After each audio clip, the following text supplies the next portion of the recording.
Today, I am going to tell you a story called Giant Purple Gorilla. And it is yes, I know, it's a funny name for a story. And it's a folk tale from America, so here we go. One day, I was out riding my bike on a little back road when I saw a turnoff that I hadn't noticed before. So I thought I'd go see what was out there. And as I was riding the road, it got rougher and rougher, and there started being clouds, and before I was even thinking about what to do, it started raining really, really hard. I saw a light up ahead, so instead of going back home, I thought I could stay on someone's porch or something until the rain slacked off a little. So I got to the house, and I saw a sign that said, "Welcome," in big letters.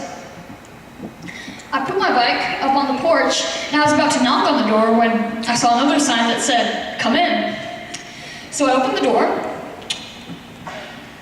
and I stepped into a small kitchen with a huge door at the other end.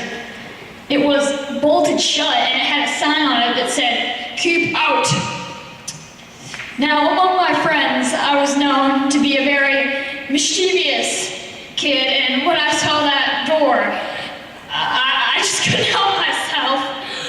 So I walked to the door and opened it.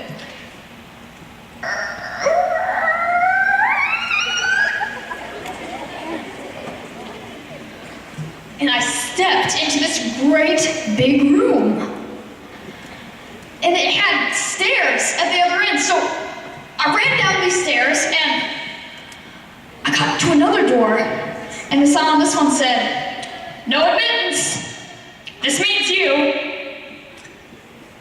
But I just couldn't help myself.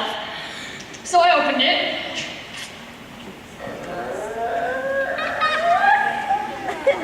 And there was another room with a flight of stairs. So I ran down these stairs and I got to the biggest door of them all. This one had a huge padlock on it, and hanging from a chair, a huge old key. The sign on this door said, "Go away, this is your last chance." But I just couldn't help myself. So I took the key, and I opened the door.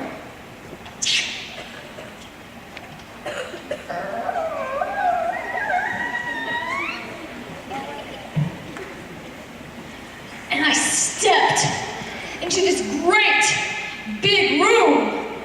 And in the middle of the room was a great big cage. And in the middle of the cage was a giant purple gorilla sitting on a stool like this.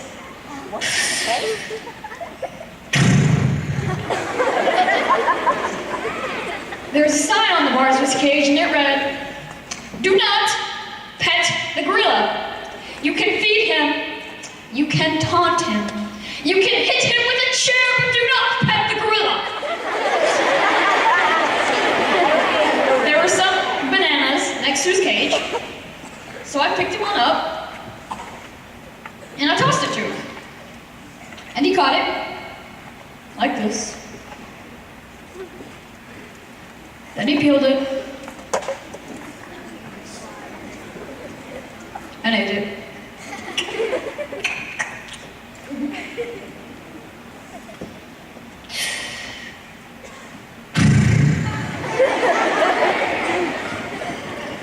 There was a stick next to his cage, so I picked it up, and I poked at him, and I said, "What's the matter with you? You big ugly egg?"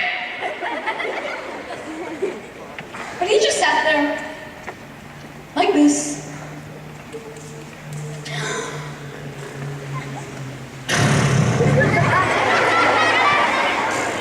And there was a chair inside his cage. So I reached through the bars, I picked it up, and whap! I broke it over his back. But he just sat there, like this.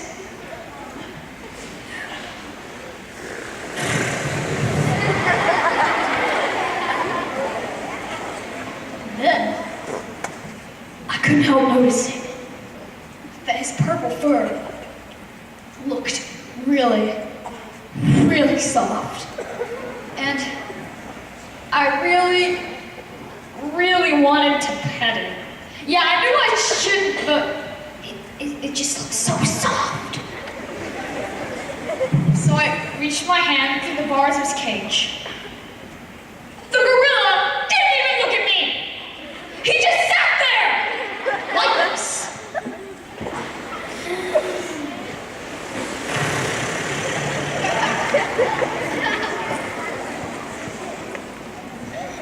And I put out my hand and I touched.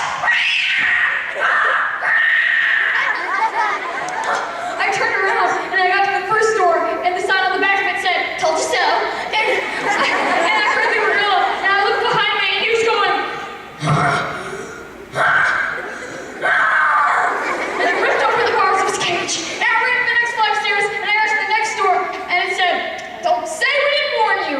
And I turned around and I saw the gorilla getting really, really close going. And I ran the next flight of stairs and there was the next door, it said, "This is your own fault." And I turned around, I saw a gorilla getting really, really, really close going. And I ran through the kitchen and I opened the porch door and I heard it slam closed and then open again immediately behind me and I could hear the gorilla breathing right behind me. And I grabbed my bike and I rode down the porch steps. And I ran through the yard and I hit a puddle and I slipped and I flew off my bike and I hit the ground and I looked up. And there was the gorilla. Leaning over me.